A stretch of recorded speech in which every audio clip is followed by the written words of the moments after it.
Nice! Yeah, okay. Sun Tzu said, "The art of war is of vital importance to the state. It is a matter of life and death, a road either to safety or to ruin. Hence, it is a subject of inquiry which can on no account be neglected. The art of war, then, is governed by 5 constant factors to be taken into account in one's deliberations when seeking to determine the conditions obtaining in the field. These are 1. The moral law, 2. Heaven, 3. Earth, 4. The commander, 5. Method and discipline. The moral law causes the people to be in complete accord with their ruler, so that they will follow him regardless of their lives, undismayed by any danger. Heaven signifies night and day, cold and heat, times and seasons. Earth comprises distances, great and small, danger and security, open ground and narrow passes, the chances of life and death. The commander stands for the virtues of wisdom, sincerity, benevolence, courage, and strictness.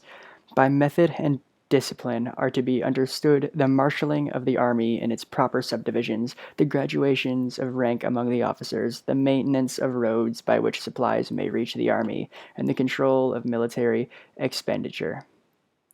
These 5 heads should be familiar to every general. He who knows them will be victorious. He who knows them not will fail. Therefore, in your deliberations, when seeking to determine the military conditions, let them be made the basis of a comparison. In this wise: which of the 2 sovereigns is imbued with the moral law? Which of the 2 generals has most ability? With whom lie the advantages derived from heaven and earth? On which side is discipline most rigorously enforced? Which army is stronger? On which side are officers and men more highly trained? In which army is there the greater constancy both in reward and punishment? By means of these 7 considerations, I can forecast victory or defeat. The general that hearkens to my counsel and acts upon it will conquer. Let such a one be retained in command. The general that hearkens not to my counsel, or nor acts upon it, will suffer defeat. Let such a one be dismissed. While heeding the profit of my counsel, avail yourself also of any helpful circumstances over and beyond the ordinary rules. According as circumstances are favorable, one should modify one's plans. All warfare is based on deception. Hence, when able to attack, we must seem unable. When using our forces, we must seem inactive. When we are near, we must make the enemy believe we are far away. When far away, we must make him believe we are near. Hold out baits to entice the enemy, feign disorder, and crush him. If he is secure at all points, be prepared for him. If he is in superior strength, evade him. If your opponent is of choleric temper, seek to irritate him. Pretend to be weak, that he may grow arrogant. If he is taking his ease, give him no rest. If his forces are united, separate them. Attack him where he is unprepared, appear where you are not expected. These military devices, leading to victory, must not be divulged beforehand. Now the general who wins a battle makes many calculations in his temple ere the battle is fought. The general who loses a battle makes but few calculations beforehand. Thus do many calculations lead to a victory, and few calculations to defeat. How much more? No calculation at all. It is by attention to this point that I can foresee who is likely to win or lose. Yeah, anyway, you can't see the whole line there.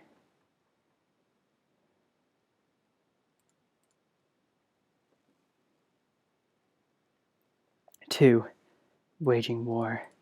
Sun Tzu said, in the operations of war, where there are in the field 1,000 swift chariots, as many heavy chariots, and 100,000 mail-clad soldiers, with provisions enough to carry them 1,000 ally.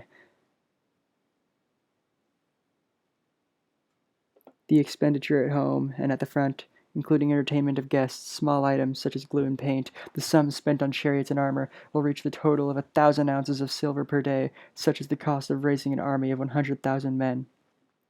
When you engage in actual fighting, if victory is long in coming, then men's weapons will grow dull and their ardor will be dampened. If you lay siege to a town, you will exhaust your strength. Again, if the campaign is protracted, the resources of the state will not be equal to the strain. Now when your weapons are dulled, your ardor damped, your strength exhausted, and your treasure spent, Other chieftains will spring up to take advantage of your extremity. Then no man, however wise, will be able to avert the consequences that may ensue. Thus, though we have heard of stupid haste in war, cleverness has never been seen associated with long delays. There is no instance of a country having benefited from prolonged warfare. It is only one who is thoroughly acquainted with the evils of war that can thoroughly understand the profitable way of carrying it on. The skillful soldier does not raise a second levy, neither are his supply wagons loaded more than twice. Bring war material with you from home, but forage on the enemy. Thus the army will have enough food for its needs. Poverty of the state execure causes an army to be maintained by contributions from a distance. Contributing to maintain an army at a distance causes the people to be impoverished. On the other hand, the proximity of an army causes prices to go up, and high prices cause the people's substances to be drained away. When their substance is drained away, the peasantry will be afflicted by heavy exactions. With this loss of substance and exhaustion of strength, the homes of the people will be stripped bare, and 3/10 of their income will be dissipated, while government expenses for broken chariots, worn-out horses, breastplates, helmets, bows and arrows, spears and shields, protective mantlets, draught oxen, and heavy wagons will amount to 4/10 of its total revenue. Hence a wise general makes a point of foraging on the enemy. 1 cartload of the enemy's provisions is equivalent to 20 of one's own, and likewise a single picul of his provender is equivalent to 20 from one's own store. Now, in order to kill the enemy, our men must be roused to anger. There may be advantage from defeating the enemy. They must have their rewards. Therefore, in chariot fighting, when 10 or more chariots have been taken, those should be rewarded who took the first. Our own flags should be substituted for those of the enemy, and the chariot mingled and used in conjunction with ours. The captured soldiers should be kindly treated and kept. This is called using the conquered foe to augment one's strength. In war, let your great object be victory, not lengthy campaigns. Thus it is known that the leader of armies is the arbiter of people's fate, the man on whom it depends whether the nation shall be in peace or peril. Chapter 3. Attack by Stratagem. Sun Tzu said, in the practical art of war, the best of all is to take the enemy's country whole and intact. To shatter and destroy it is not so good. So, too, it is better to recapture an army entire than to destroy it. To capture a regiment, a detachment, or a company entire than to destroy them. Hence, to fight and conquer in all your battles is not supreme excellence. Supreme excellence consists in breaking the enemy's resistance without fighting. Thus, the highest form of generalship is to balk the enemy's plans. The next best is to prevent the junction of enemy's forces. The next in order is to attack the enemy's army in the field. And the worst policy of all is to besiege the walled cities. The rule is not to besiege walled cities if it can possibly be avoided. The preparations of mantlets, movable shelters, and various implements of war will take up 3 whole months. And the piling of mounds over against the wall will take 3 months more. The general, unable to control his irritation, will launch his men to assault like swarming ants, with the result that 1/3 of his men are slain, while the town still remains untaken. Such are disastrous effects of a siege. Therefore, the skillful leader subdues the enemy's troops without any fighting. He captures their cities without laying siege to them. He overthrows their kingdom without lengthy operations in the field. With his forces intact, he will dispute the mastery of the empire, and thus, without losing a man, his triumph will be complete. This is the method of attacking by stratagem. It's the rule in the war. If our forces are 10 to the enemy's 1, to surround him. If 5 to 1, to attack him. If twice as numerous, to divide our army into 2. If equally matched, we can offer battle. If slightly inferior in numbers, we can avoid the enemy. If quite unequal in every way, we can flee from him. Hence, though an obstinate fight may be made by a small force, in the end it must be captured by the larger force. Now the general is the bulwark of the state. If the bulwark is complete at all points, the state will be strong. If the bulwark is defective, the state will be weak. There are 3 ways in which a ruler can bring misfortune upon his army. 1. By commanding the army to advance or retreat, being ignorant of the fact that it cannot obey. This is called hobbling the army. 2. By attempting to govern the army in the same way he administers a kingdom, being ignorant of the conditions which obtain in the army. This causes restlessness in the soldiers' minds. 3. By employing the officers of his army without discrimination. Through ignorance of the military principle to adaptation and to circumstances, this shakes the confidence of the soldiers. But when the army is restless and distrustful, trouble is sure to come from the other feudal princes. This is simply bringing anarchy into the army and flinging victory away. Thus we may know that there are 5 essentials for victory. 1. He will win who knows when to fight and when not to fight. 2. He will win who knows to handle both superior and inferior forces. 3. He will win whose army is animated by the same spirit throughout all its ranks. 4. He will win who, prepared himself, waits to take the enemy unprepared. 5. He will win who has military capacity and is not interfered by the sovereign. Hence the saying, if you know the enemy and know yourself, you need not fear the result of 100 battles. If you know yourself but not the enemy, for every victory you gained, you will also suffer a defeat. If you know neither the enemy nor yourself, you will succumb in every battle. Sun Tzu said, the good fighters of old first put themselves beyond the possibility of defeat, and then waited for an opportunity of defeating the enemy. To secure ourselves against defeat lies in our own hands, but the opportunity of defeating the enemy is provided by the enemy itself. Thus, the good fighter is able to secure himself against defeat, but cannot make certain of defeating his enemy. Hence the saying, one may know how to conquer without being able to do it. Security against defeat implies defensive tactics. Ability to defeat the enemy means taking the offensive. Standing on the defensive indicates insufficient strength. Attacking, a superabundance of strength. A general who is skilled in defense hides in the most secret recesses of the earth. He who is skilled in attack flashes forth from the topmost heights of the heaven. Thus, on one hand, we have the ability to protect ourselves, on the other, a victory that is complete. To see victory only when it is within the ken of the common herd is not the acme of excellence. Neither it is the acme of excellence if you fight and conquer and the whole empire says, well done. To lift an autumn hair is no sign of great strength. To see the sun and the moon is no sign of sharp sight. To hear the noise of thunder is no sign of a quick ear. What the ancients called a clever fight is one who not only wins, but excels in winning with ease. Hence his victories bring him neither reputation for wisdom nor credit for courage. He wins his battles by making no mistakes. Making no mistakes is what establishes the certainty of victory, for it means conquering an enemy that is already defeated. Hence the skillful fighter puts himself into a position which makes defeat impossible, and does not miss the moment for defeating the enemy. Thus, it is that in war the victorious strategist that only seeks battle after the victory has been won, whereas he who is destined to defeat first fights and afterwards looks for victory. The consummate leader cultivates the moral law and strictly adheres to method and discipline. Thus it is in his power to control success. In respect to military method, we have firstly, measurement, secondly, estimation of quantity, thirdly, calculation, fourthly, balancing of chances, fifthly, victory. Measurement owes its existence to earth. Estimation of quantity to measurement, calculation of estimation to quantity, balancing of chances to calculation, and victory to balancing of chances. A victorious army opposed to a routed one is as a pound's weight placed in the scale against a single grain. The onrush of a conquering force is like the bursting of pent-up waters into a chasm of 1,000 fathoms deep. Sun Tzu said, the control of a large force is the same principle as the control of a few men. It is merely a question of dividing up their numbers. Fighting with a large army under your command is no wise different from fighting with a small one. It is merely a question of instituting signs and signals. To ensure that your whole host may withstand the brunt of an enemy's attack and remain unshaken, this is unaffected by maneuvers, direct and indirect. That is the impact of your army may be, like a grindstone dashed against an egg. This is affected by the science of weak points and strong. In all fighting, the direct method may be used for joining battle, but indirect methods will be needed in order to secure victory. Indirect tactics, efficiently applied, are inexhaustible as heaven and earth, unending as the flow of rivers and streams. Like the sun and moon, they end but begin anew. Like the 4 seasons, they pass away to return once more.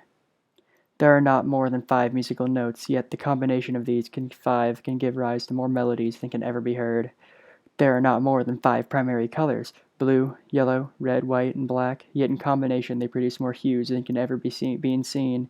There are not more than 5 cardinal tastes, sour, acid, salt, sweet, bitter, yet combinations of them yield more flavors than can ever be tasted.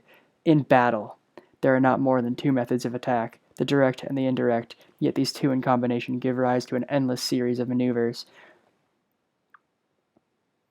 The direct and the indirect lead on to each other in turn. It is like moving in a circle. You can never come to an end. Who can exhaust the possibilities of their combination? The onset of troops is like the rush of a torrent which will even roll stones along in its course. The quality of a decision is like the well-timed swoop of a falcon which enables it to strike and destroy its victim.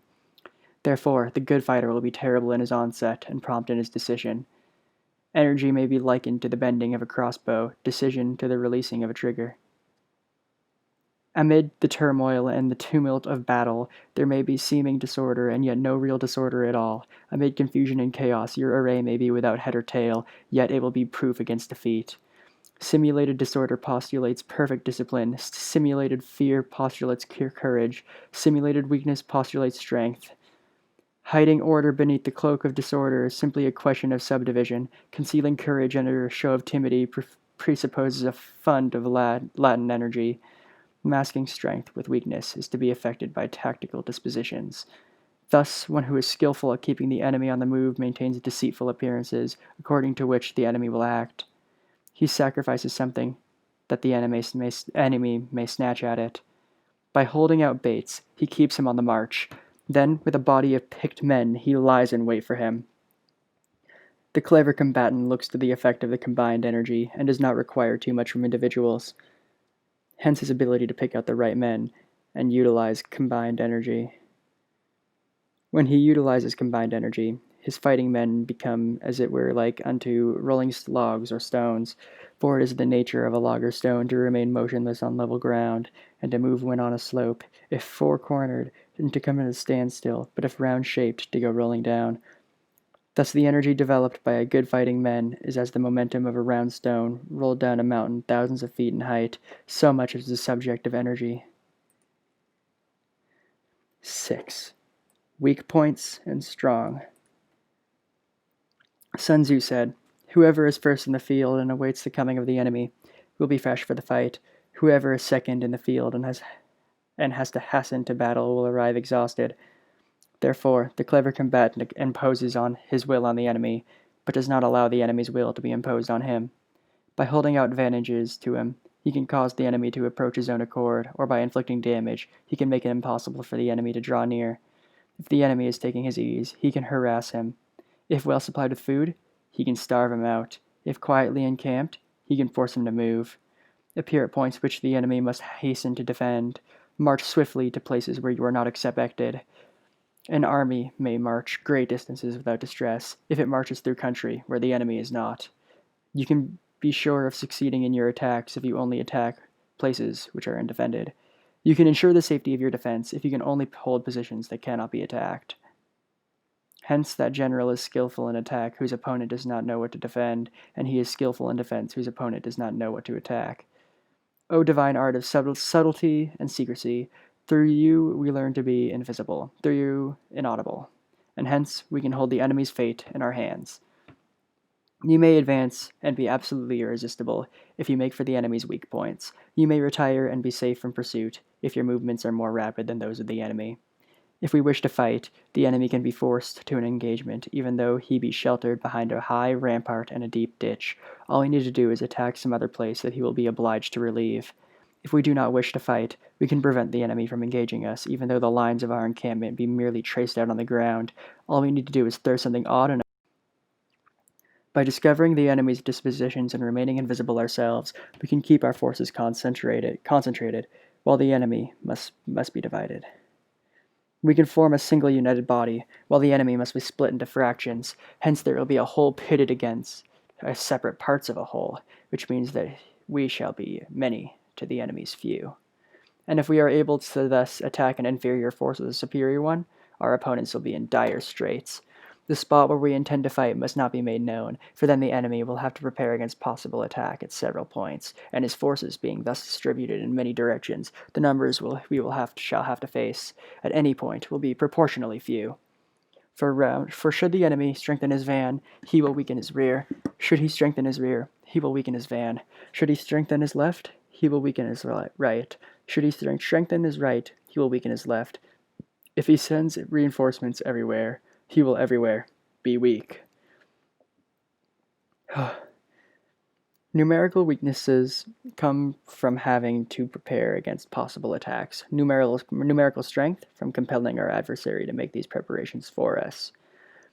Knowing the place and the time of the coming battle, we may concentrate from the greatest distances in order to fight. But if neither time nor place shall be known, then the left wing will be impotent to secure the right equally impotent to secure the left, the van unable to relieve the rear, or the rear to support the van. How much more so if the furthest portions of the army are anything under 100 ally apart, and even the nearest are separated by several ally. Though, according to my estimate, the soldiers of UA exceed in our own number, that shall advantage them nothing in the matter of victory. I say then that victory can be achieved. Though the enemy may be stronger in numbers, we may prevent him from fighting. Scheme so as to discover his plans and the likelihood of their success. Rouse him and learn the principle of his activity or inactivity. Force him to reveal himself so as to find out his vulnerable spots. Carefully compare the opposing army with your own so that you may know where strength is superabundant and where it is deficient. In making tactical dispositions, the highest pitch you can attain is to conceal them.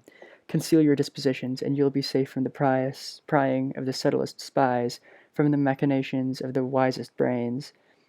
How victory may be produced for them out of the enemy's own tactics, that is what the multitude cannot comprehend. All men can see the tactics whereby I conquer, but what none can see is the strategy out of which victory is evolved. Do not repeat the tactics which have gained you one victory, but let your methods be regulated by the infinite variety of circumstances. Military tactics are like unto water, for water in its natural course runs away from high places and hastens downwards. So in war, the way is to avoid what is strong and to strike at what is weak. Water shapes its course according to the nature of the ground over which it flows. The soldier works out his victory in relation to the foe whom he is facing. Therefore, just as water retains no constant shape, so in warfare there are no constant conditions. He who can modify his tactics in relation to his opponent and thereby succeed in winning may be called a heaven-born captain. The 5 elements, water, fire, wood, metal, earth, are not always predominant. The 4 seasons make way for each other in turn. There are short days and long. The moon has its periods of waning and waxing. Just give me a minute. This is all in one take. I'm just reading the entire thing in one take. And I'm in a Discord call, so literally anybody can join if they just mess with it, and their audio goes into the video too. Sun Tzu said, "In war, the general receives his commands from the sovereign. Having collected an army and concentrated his forces, he must blend and harmonize the different elements thereof before pitching his camp. After that comes tactical maneuvering, than which there is nothing more difficult. The difficulty of tactical maneuvering consists in turning the devious into the direct and misfortune into gain. Thus, to take a long and circuitous route after enticing the enemy out of the way, and though starting after him to contrive to reach the goal before him, shows knowledge of the artifice of deviation. Maneuvering with an army is advantageous, with an undiscipled multitude most dangerous. If you set a fully equipped army in march in order to snatch an advantage, the chances that you will be too late. Okay, I'm going to redo that one. If you set a fully equipped army in march in order to snatch an advantage, the chances are that you will be late. On the other hand, to detach a flying column for the purpose involves the sacrifice of its baggage and stores. Thus, if you order your men to roll up their buff coats, to make forced marches without halting day or night, covering double the usual distance at a stretch, doing 100 ally in order to wrest an advantage, the leaders of all your 3 divisions will fall into the hands of the enemy. The stronger men will be in the front, the jaded ones will fall behind, and on this plan only 1/10 of your army will reach its destination. If you march 50 ally in order to outmaneuver the enemy, you will lose the leader of your 1st division, and only half your force will reach the goal. If you march 30 ally with the same object, 2/3 of your army will arrive. We may take it then that an army without its baggage train is lost, without provisions it is lost, without bases of supply it is lost. We cannot enter into alliances until we are acquainted with the designs of our neighbors. We are not fit to lead an army on the march unless we are familiar with the face of its country.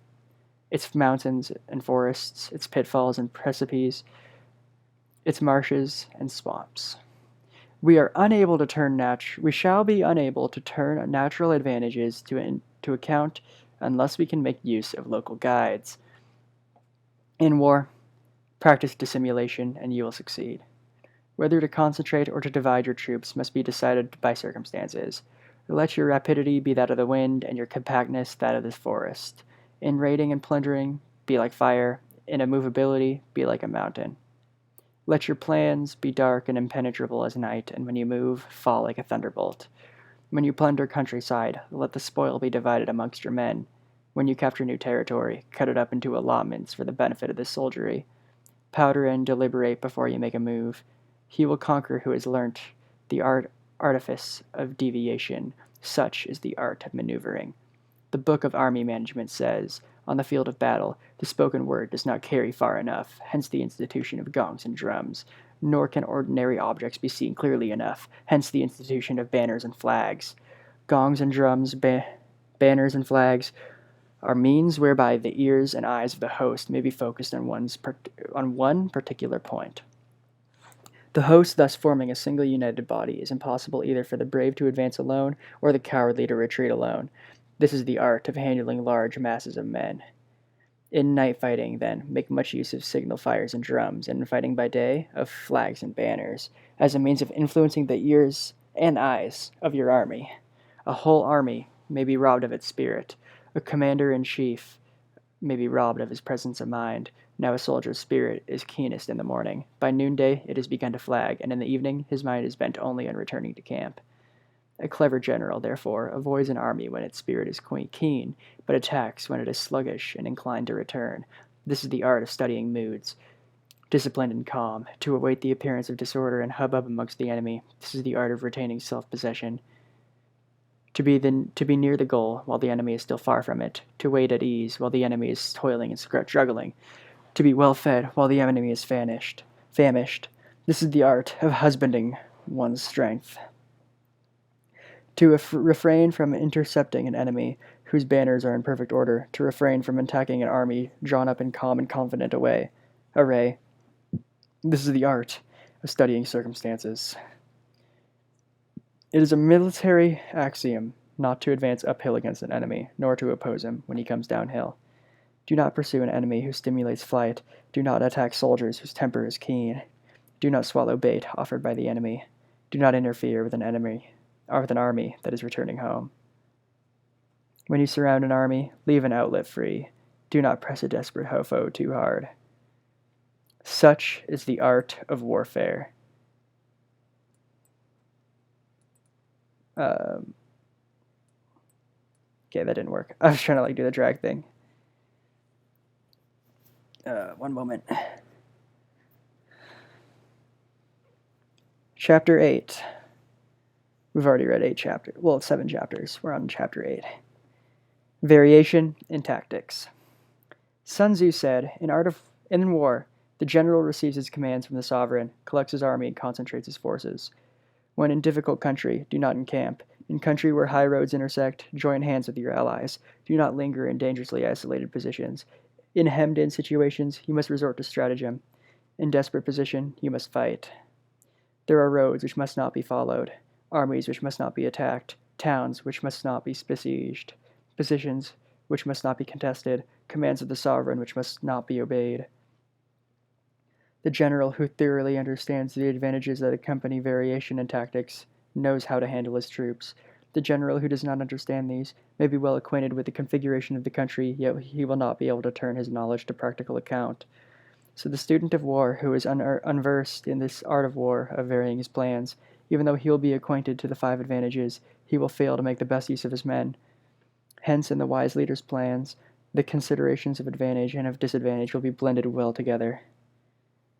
If our expectation of advantage be tempered in this way, we may succeed in accomplishing the essential part of our schemes. If, on the other hand, in the midst of difficulties we are always ready to seize an advantage, we may extricate ourselves from misfortune. Reduce the hostile chiefs by inflicting damage on them, and make trouble for them, and keep them constantly engaged. Hold out specious allurements and make them rush to a given point. The art of war teaches us not to rely on the likelihood of the enemy's not coming, but on our own readiness to receive them, not on the chance of his not attacking, but rather on the fact that we have made our position unassailable. There are 5 dangerous faults which may affect a general. 1. Recklessness, which leads to destruction. 2. Cowardice, which leads to capture. 3. A hasty temper, which can be provoked by insults. 4. A delicacy of honor, which is sensitive to shame. And 5. Over-solicitude for his men, which exposes him to worry and trouble. These are the 5 besetting sins of a general, ruinous to the conduct of war. When an army is overthrown and its leader slain, the cause will surely be found among these 5 dangerous faults. Let them be a subject of meditation. Number 9. The army on the march. Sun Tzu said, "We come now to the question of encamping an army, the army, observing signs of the enemy, pass quickly over mountains, and keep in the neighborhood of valleys. Camp in high places, facing the sun. Do not climb heights in order to fight. So much for mountain warfare. After crossing a river, you should get far away from it. When an invading force crosses a river in its onward march, do not advance to meet it midstream. It will be best to let half the army get across and then deliver your attack. If you are anxious to fight, you should not go to meet the invader near a river which he has to cross. Moor your craft higher than the enemy, and face the sun. Do not move upstream to meet the enemy. So much for river warfare. In crossing salt marshes, your sole concern should be to get over them quickly, without any delay. If forced to fight in a salt marsh, you should have water and grass near you and get your back to a clump of trees. So much for operations in salt marshes. In dry, level country, take up an easily accessible position with rising ground to your right and on your rear, so that the danger may be in front and safety lie behind. So much for campaigning in flat country. There are 4 useful branches of military knowledge, which enable the Yellow Emperor to vanquish 4 several sovereigns. All armies prefer high ground to low, and sunny places to dark. If you are careful of your men and camp on hard ground, the army will feel free from disease of every kind, and this will spell victory. When you come to a hill or a bank, occupy the sunny side, with the slope on your right ear. Thus he will at once act for the benefit of your soldiers and utilize the natural advantages of the ground. When in consequence of heavy rains up country, a river which you wish to ford is swollen and flecked with foam, you must wait until it subsides. Country in which there are precipitous cliffs with torrent running between deep natural hollows, confined places, tangled thickets, quagmires, and crevices, should be left with all possible speed and not approached. While we keep away from such places, we should get the enemy to approach them. While we face them, we should let the enemy have them on his rear. If the neighborhood of your camp there should be any hilly country, ponds surrounded by aquatic grass, hollow basins filled with reeds, or wood with thick undergrowth, they must be carefully routed out and searched, for these are the places where men in ambush or insidious spies are likely to be lurking. When the enemy is close at hand and remains quiet, he is relying on the natural strength of his position. When he keeps aloof and tries to provoke a battle, he is anxious for the other side to advance. If his place of encampment is of easy access, he is tendering a bait. Movement amongst the trees of a forest shows the enemy is advancing. The appearance of a number of screens in the midst of thick grass means the enemy wants to make us suspicious. The rising of birds in their flight is the sign of an ambuscade. Startled beasts indicate that a sudden attack is coming. When there is a dust rising in a high column, it is the sign of chariots advancing. When the dust is low, but spread over a wide area, it betokens the approach of infantry. When it branches out in different directions, it shows that parties have been sent to collect firewood. A few clouds of dust moving to and fro signify the enemy is encamping. Humble words and increased preparations are signs the enemy is about to advance. Violent language and driving forward as if to attack are signs that he will retreat. When the light chariots come out first and take up a position on the wings, it is a sign that the enemy is forming for battle. Peace proposals unaccompanied by a sworn covenant indicate a plot. When there is so much running about and the soldier falls into rank, it means that the critical moment has come. When some are seen advancing and some retreating, it is a lure. When soldiers stand leaning on spears, they are faint from want of food. If those who are sent to draw water begin by drinking themselves, the army is suffering from thirst. If the enemy sees an advantage to be gained and makes no effort to secure it, the soldiers are exhausted. If birds gather on any spot, it is unoccupied. Clamor by night beckons nervousness. If there is disturbance in the camp, the general's authority is weak. If the banners and flags are shifted about, sedition is afoot. If the officers are angry, it means that the men were weary. When an army feeds its horses with grain and kills its cattle for food, and when the men do not hang their cooking pots over the campfires, showing that they will not return to their tents, you may know they are determined to fight to the death.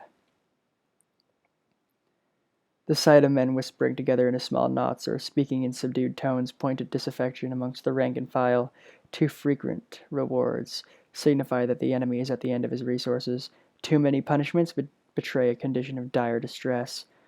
To begin by bluster, but afterwards to take fright at the enemy's numbers, shows a supreme lack of intelligence. When envoys are sent with compliments in their mouths, it is a sign that the enemy wishes for a truce. If the enemy's troops march up angrily and remain facing ours for a long time without either joining battle or taking themselves off again, the situation is one that demands great vigilance and circumspection. Yeah.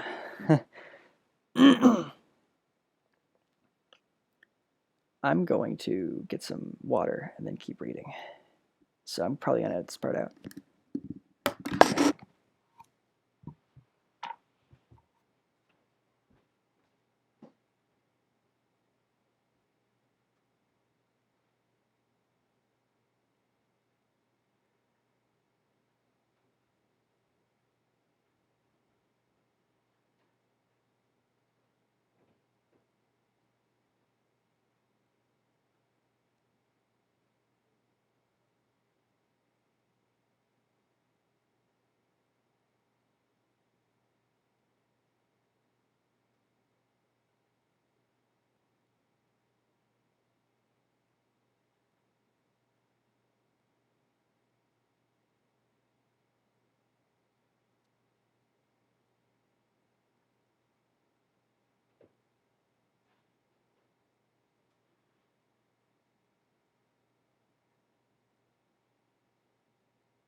3, 2, 1. If our troops are no more in number than the enemy, that is amply sufficient. It only means that no direct attack can be made. What can we do is simply concentrate all our available strength, keep a close watch on the enemy, and obtain reinforcements. He who exercises no forethought but makes light of his opponents is sure to be captured by them. If soldiers are punished before they have grown attached to you, they will not prove submissive, and unless submissive, then will be practically useless. If when the soldiers have become attached to you, punishments are not enforced, they will still be useless.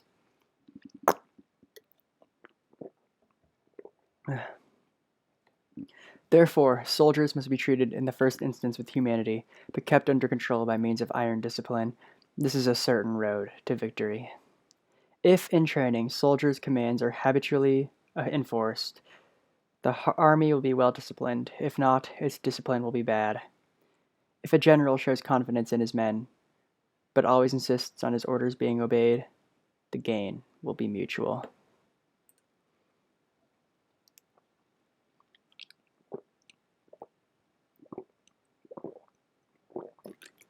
Oh, the water feels nice.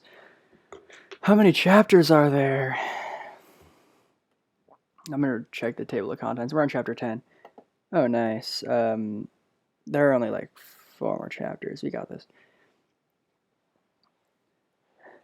The editing is going to be me listening to an audiobook of this book, won't it? Sun Tzu said, "We may distinguish 6 kinds of terrain, to wit, 1. Accessible ground, 2. Entangling ground, 3. Temporizing ground, 4. Narrow passes, 5. Precipitous heights, 6. Great positions at a great distance from the enemy."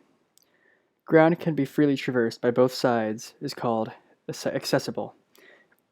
With regard to ground of this nature, be before the enemy in occupying the raised and sunny spots, and carefully guard your line of supplies. Then you will be able to fight with advantage. Ground which can be abandoned but is hard to reoccupy is called entangling. From a position of this sort, if the enemy is unprepared, you may sally forth and defeat him. But if the enemy is prepared for your coming, and you fail to defeat him, then, return being impossible, disaster will ensue. When the position is such that neither side will gain by making the first move, it is called temporizing ground. In a position of this sort, even though the enemy should offer us an attractive bait, it will be advisable not to stir forth, but rather to retreat, thus enticing the enemy in his turn. Then, when part of his enemy has come out, we may deliver our attack with advantage. With regard to narrow passes, if you can occupy them first, let them be strongly garrisoned and await the advent of the enemy. Should the army forestall you in occupying a pass, do not go after him if the pass is fully garrisoned, but only if it is weakly garrisoned. With regard to precipitous heights, if you are beforehand with your adversary, you should occupy the raised and sunny spots, and there wait for him to come up. If the enemy has occupied before you, do not follow him, but retreat and try to entice him away. If you are situated at a great distance from the enemy, and the strength of the 2 armies is equal, it is not easy to provoke a battle, and fighting will be to your disadvantage. There are the 6 principles connected to earth. The general who has attained a responsibility post must be careful to study them. Now an army is exposed to 6 several calamities, not arising from natural causes, but the faults for which the general are responsible. These are 1. Flight, 2. Insubordination, 3. Collapse, 4. Ruin, 5. Disorganization, and 6. Rout. Other conditions being equal, if one force is hurled against another 10 times its size, the result will be the flight of the former. When the common soldiers are too strong and their officers too weak, the result is insubordination. When the officers are too strong and the common soldiers too weak, the result is collapse. When the higher officers are angry and insubordinate, and on meeting the enemy give battle of their own accord from a feeling of resentment, before their commander-in-chief can tell whether or not he is in a position to fight, the result is ruin. When the general is weak and without authority, when his orders are not clear and distinct, there are no fixed duties assigned to officers and men, and their ranks are formed in a slovenly and haphazard manner, the result is utter disorganization. When a general, unable to estimate the enemy's strength, allows an inferior force to engage a larger one, or hurls a weak detachment against a more powerful one, and neglects to place picked soldiers in the front rank, the result must be rout. There are 6 ways of courting defeat, which must be carefully noted by the general who has attained a responsible post. The natural formation of the country is the soldier's best ally, but a power of estimating the adversary, of controlling the forces of victory, and of shrewdly calculating difficulties, dangers, and distances constitutes the test of a great general. He who knows these things and in fighting puts his knowledge into practice will win his battles. He who knows them not, nor practices them, will surely be defeated. If fighting is sure to result in victory, then you must fight, even though the ruler forbid it. If fighting will not result in victory, then you must not fight, even at the ruler's bidding. The general who advances without coveting fame and retreats without fearing disgrace, whose only thought is to protect his country and do good for service for his sovereign, is the jewel of the kingdom. Regard your soldiers as your children, and they will follow you into the deepest valleys. Look upon them as your own beloved sons, and they will stand by you, even unto death. If, however, you are indulgent, but unable to make your authority felt, kind-hearted, and unable to enforce your commands, and incapable, moreover, of quelling disorder, then your soldiers must be likened to spoiled children. They are useless for any practical purpose. If we know that our own men are in a condition to attack, but are unaware that the enemy is not open to attack, we have gone only halfway towards victory. If we know that the enemy is open to attack, but are unaware that our own men are not in a condition to attack, we have gone only halfway towards victory. If we know that the enemy is open to attack, but also know that our men are in a condition to attack, we are unaware that the nature of the ground makes fighting impractical, we still have only gotten halfway towards victory. Hence the experienced soldier, once in motion, is never bewildered. Once he has broken camp, he is never at a loss. Hence the saying, if you know the enemy and know yourself, your victory will not stand in doubt. If you know heaven and know earth, you may make your victory complete.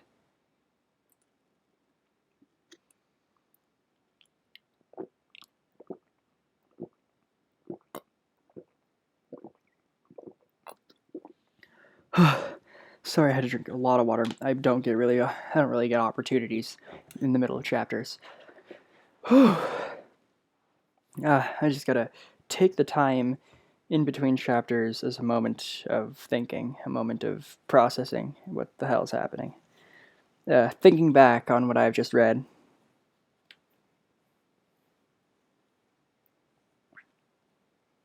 You should use this as an opportunity to do that too. Oh shoot! I found a dice on the floor. I'm gonna roll it. You can take a guess if you think it's gonna be odd, even, higher than, if it's gonna be 1, 2, or 3, or if it's gonna be 4, 5, or 6. You could even guess precisely what number it's gonna be. So I'm gonna be rolling 3, 2, 1, and I rolled a 6. Anyway, the 9 situations. Sun Tzu said, the art of war recognizes 9 varieties of ground. 1. Dispersive ground. 2. Facile ground. 3. Contentious ground. 4. Open ground. 5. Ground of intersecting highways. 6. Serious ground. 7. Difficult ground. 8. Hemmed-in ground. And 9. Desperate ground. When a chieftain is fighting in his own territory, it is dispersive ground. When he has penetrated into hostile territory, but to no great distance, it is facile ground. Ground in possession of which imports a great advantage to either side is contentious ground. Ground on which each side has a liberty of movement is open ground. Ground which forms the key to 3 contiguous states, so that he who occupies it first has most of the empire at his command, is ground of intersecting highways. When an army has penetrated into the heart of a hostile country, leaving a number of fortified cities in its rear, it is a serious ground. Mountain forests, rugged steeps, marshes and fens, all country that is hard to traverse, this is difficult ground. Ground which is reached through narrow gorges and from which we can only retire by tortuous paths, so that only a small number of the enemy would suffice to crush a large body of our men, this is hemmed-in ground. Ground on which we can only be saved from destruction by fighting without delay is desperate ground. On dispersive ground, therefore, fight not. On facile ground, halt not. On contentious ground, attack not. On open ground, do not try to block the enemy's way. On the ground of intersecting highways, join hands with your allies. On serious ground, gather and plunder. In difficult ground, keep steadily on the march. On hemmed-in ground, resort to stratagem. On desperate ground, fight. Those who were called skillful leaders of old knew how to drive a wedge between the enemy's front and rear, to prevent cooperation between his large and small divisions, to hinder the good troops from rescuing the bad, the officers from rallying their men. When the enemy's men were united, they managed to keep them in disorder. When it was to their advantage, they made a forward move. When otherwise, they stopped still. If asked how to cope with the great host of the enemy in orderly array, and on the point of marching to the attack, I should say, begin by seizing something which your enemy holds dear. Then you'll be amenable to your will. Rapidity is the essence of war. Take advantage of the enemy's unreadiness. Make your way by unexpected routes, and attack unguarded spots. The following are principles to be observed by an invading force. The further you penetrate into a country, the greater will be the solidarity of your troops, and thus the defenders will not prevail against you. Make forays into fertile country in order to supply your army with food. Carefully study the well-being of your men, and do not overtax them. Concentrate on your energy and hoard your strength. Keep your army continually on the move, and devise unfathomable plans. Throw your soldiers into positions whence there is no escape, and they will prefer death to flight. If they will face death, there is nothing they may not achieve. Officers and men alike will put forth their uttermost strength. Soldiers, when in desperate straits, lose the sense of fear. If there is no place of refuge, they will stand firm. If they are in a hostile country, they will show a stubborn front. If there is no help for it, they will fight hard. Thus, without waiting to be marshaled, the soldiers will be constantly on the qui vive. Without waiting to be asked, they will do your will. Without restrictions, they will be faithful. Without giving orders, they can be trusted. Prohibit the taking of omens, and do away with superstitious thoughts. Then, until death itself comes, no calamity need be feared. If our soldiers are not overburdened with money, it is not because they have a distaste for riches. If their lives are not unduly long, it is not because they are disinclined to longevity. On the day they are ordered out to battle, your soldiers may weep. Those sitting up bedwing their garments, and those lying down letting the tears run down their cheeks. But let them once be brought to bay, and they will display the courage of a Chu or a Kue. The skillful tactician may be likened to Shuaijan. Now the Shuaijan is a snake that is found in the Chang Mountains. Strike at its head, and you will be attacked by its tail. Strike at its tail, and you will be attacked by its head. Strike at its middle, and you will be attacked by head and tail both. Asked if an army can be made to imitate the Shuaijan. I should answer, yes, for the men of Wu and the men of Yue are enemies. Yet, if they are crossing a river in the same boat and are caught by a storm, they will come to each other's assistance, just as the left hand helps the right. Hence, it is not enough to put one's trust in the tethering of horses and the braying of chariot wheels on the ground. The principle on which to manage an army is to set up one standard of courage, which all must reach. Same thing. How to make the best of strong and weak, that is a question involving the proper use of ground. Thus the skillful general conducts his army just as though he were leading a single man, willy-nilly, by hand. It is the business of a general to be quiet and thus ensure secrecy, upright and just, and thus maintain order. He must be able to mystify his officers and men by false reports and appearances, and thus keep them in total ignorance. By altering his arrangements and changing his plans, he keeps the enemy without definite knowledge. By shifting his camp and taking circuitous routes, he prevents the enemy from anticipating his purpose. At the critical moment, the leader of an army acts like one who has climbed up a height and then kicks away the ladder behind him. He carries his men deep into hostile territory before he shows his hand. He burns his boats and breaks his cooking pots like a shepherd driving a flock of sheep. He drives his men this way and that, and nothing knows whither he is going, to muster its host and bring it into danger. This may be termed the business of the general. The different measures suited to the 9 varieties of ground, the expediency of aggressive or defensive tactics, and the fundamental laws of human nature. These are things that must most certainly be studied. When invading hostile territory, the general principle is that penetrating deeply brings cohesion, but penetrating but a short way means dispersion. When you leave your own country behind and take your army across neighborhood territory, you find yourself on critical ground. When there are means of communication on all 4 sides, the ground is one of the intersecting highways. When you penetrate deeply into a country, it is serious ground, but when you penetrate a little way, it is facile ground. When you have the enemy's strongholds in your rear and narrow passes in front, it is hemmed-in ground. When there is no place of refuge at all, it is desperate ground. Therefore, on dispersive ground, I inspire my men with unity of purpose. On facile ground, I would see that there is a close connection between all parts of my army. On contentious ground, I would hurry up my rear. On open ground, I would keep a vigilant eye on my defenses. On ground of intersecting highways, I would consolidate my alliances. On serious ground, I would try to ensure a continuous stream of supplies. On difficult ground, I would keep pushing on along the road. On hemmed-in ground, I would block any way of retreat. And on desperate ground, I would proclaim to my soldiers the hopelessness of saving their lives. For it is the soldier's disposition to offer an obstinate resistance when surrounded, to fight hard when he cannot help himself, and to obey promptly when he has fallen into danger. We cannot enter into alliance with neighboring princes until we are acquainted with their designs. We are not fit to lead an army on the march unless we are familiar with the face of the country, its mountains, its forests, its pitfalls, its precipices, its marshes and swamps, We shall be unable to turn natural advantages to account unless we make use of local guides. To be ignored of any of the following 4 or 5 principles does not befit a warlike prince. When a warlike prince attacks a powerful state, his generalship shows itself in preventing the concentration of the enemy's forces. He overawes his opponents, and their allies are preventing from joining against him. Hence he does not strive to ally himself with all and sundry, nor does he foster the power of other states. He carries out his own secret designs, keeping his antagonists in awe.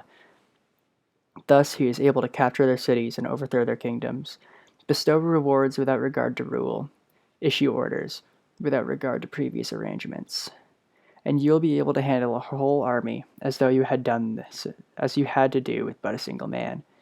Confront your soldiers with the deed itself. Never let them know your design. When the outlook is bright, bring it before their eyes, but tell them nothing when the situation is gloomy.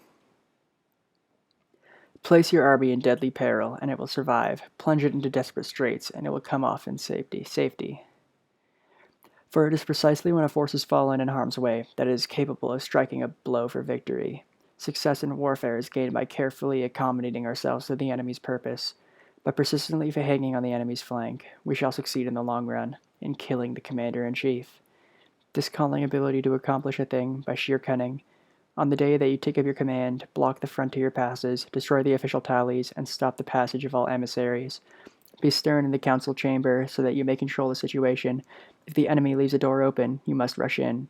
Forestall your opponents by seizing what he holds dear, and subtly contrive to time his arrival on the ground. Walk in the path defined by rule, and accommodate yourself to the enemy until you can fight a decisive battle. At first, exhibit the coyness of a maiden, until the enemy gives you an opening. Afterwards, emulate the rapidity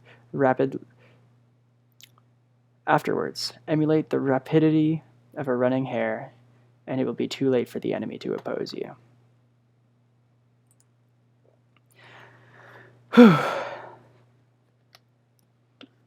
I'm going to take a minute to drink.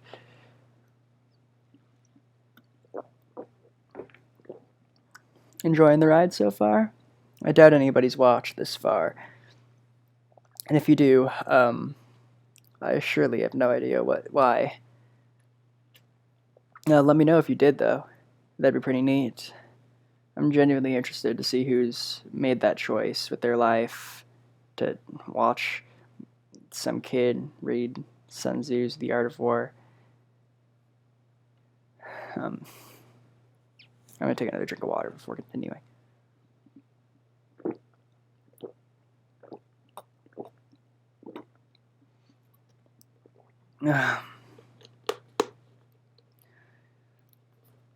Man, we've had no special guests. Doesn't matter. We're reading.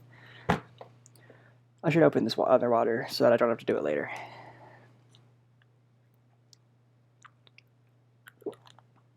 Let's begin. Sun Tzu said, there are 5 ways of attacking with fire. The first is to burn soldiers in their camp. The second is to burn stores. The third, to burn baggage trains. The fourth is to burn arsenals and magazines. The fifth is to hurl dropping fire amongst the enemy. In order to carry out an attack, we must have the means available. The material for raising fire should always be kept in readiness.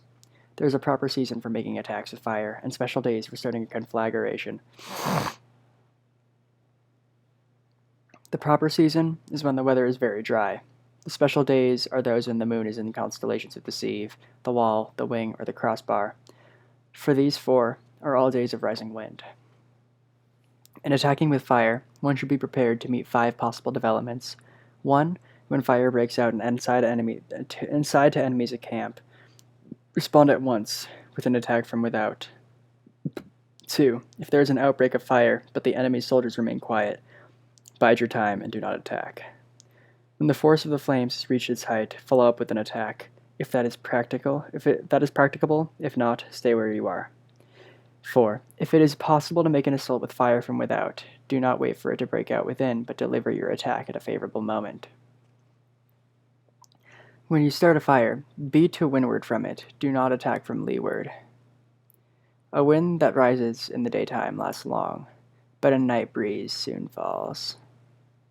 In every army, the 5 developments connected with fire must be known, the movement of the stars calculated, and a watch kept for the proper days. Hence, those who use fire as an aid to the attack show intelligence. Those who use water as an aid to the attack gain an accession of strength. By means of water, an enemy may be intercepted, but not robbed of all his belongings. Unhappy is the fate of one who tries to win his battle and succeed in his attacks without cultivating the spirit of enterprise, for the result is waste of time and general stagnation. Hence the saying, the enlightened ruler lays his plans well ahead. The good general cultivates his resources.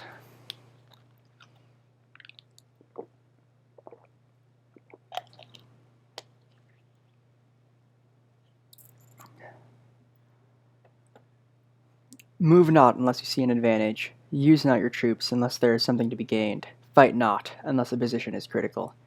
No ruler should put troops into the field merely to gratify his own spleen. No general should fight a battle simply out of pique. If it is to your advantage, make a forward move. If not, stay where you are. Anger may in time change to gladness. Vexation may be succeeded by content. But a kingdom that has once been destroyed can never come back into being, nor can the dead ever be brought back to life. Hence the enlightened ruler is heedful, and the good general full of caution. This is a way to keep the country at peace and an army intact. Oh, that was short. Hold on, is this the last one? Oh yeah, we're on the last chapter. Here, I'm gonna.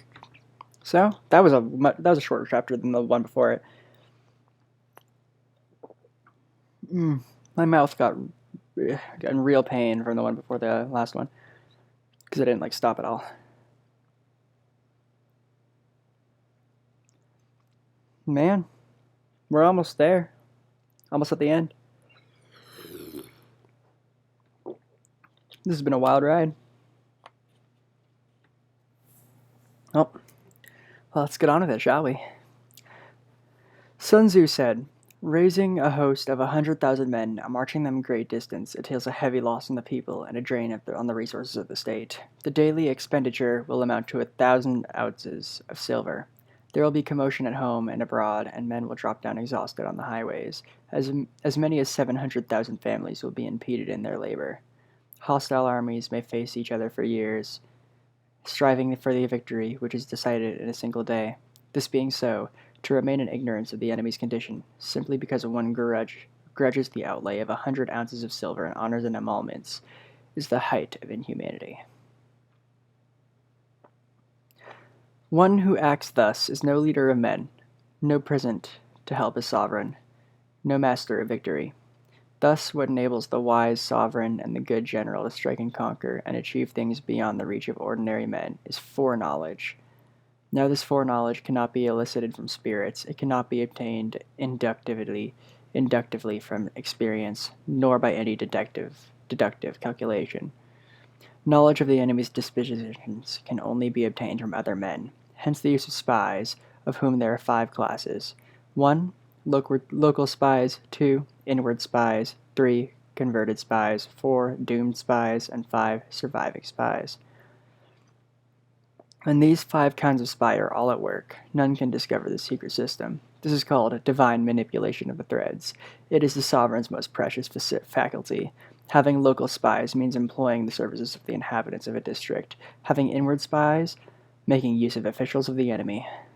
Having converted spies, getting hold of the enemy's spies and using them for our own purposes. Having doomed spies, doing certain things openly for purposes of deception and allowing our spies to know of them and report them to the enemy. And surviving spies, finally, are those who bring back news from the enemy's camp. Hence, it is that which none in the whole army are more intimate relations to be maintained than with spies. None should be more liberally rewarded, and no other business should greater secrecy be preserved. Spies cannot be usefully employed without a certain intuitive sagacity. They cannot be properly managed without benevolence and straightforwardness. Without subtle ingenuity of mind, one cannot make certain of the truth of their reports. Be subtle, and use your spies for every kind of business. If a secret piece of news is divulged by a spy before the time is ripe, he must be put to death together with the man to whom the secret was told. Whether the object be to crush an enemy army, To storm a city, or to assassinate an individual, it is always necessary to begin by finding out the names of the attendants, the aides de camp, and doorkeepers and sentries for the general in command. Our spies must be commissioned to ascertain these. The enemy spies who have come to spy on us must be sought out, tempted with bribes, led away, and comfortably housed.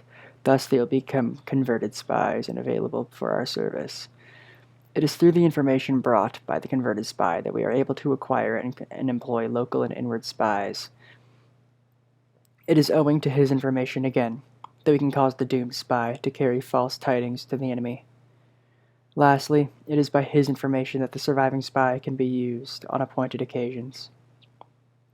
The end and aim of spying in all its 5 varieties is knowledge of the enemy, and this knowledge can be derived, in the first instance, from the converted spy. Hence, it is essential that the converted spy be treated with the utmost liberality. Of old, the rise of the Yin dynasty was due to Ai Chi, who had served under Hsieh. Likewise, the rise of Chu dynasty was due to Liu Ya, who had served under Yin. I'm probably pronouncing so much of this wrong. The heck? Hence, it is only the enlightened ruler and the wise general who will use the highest intelligence of the army for purposes of spying, and thereby they achieve great results. Spies are a most important element in water because on them depends an army's ability to move.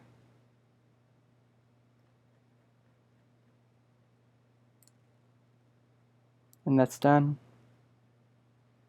We read it.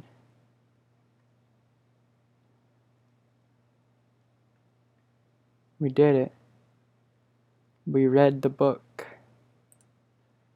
Well,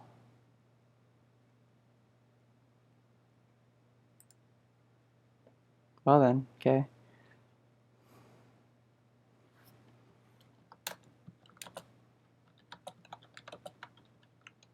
Yeah,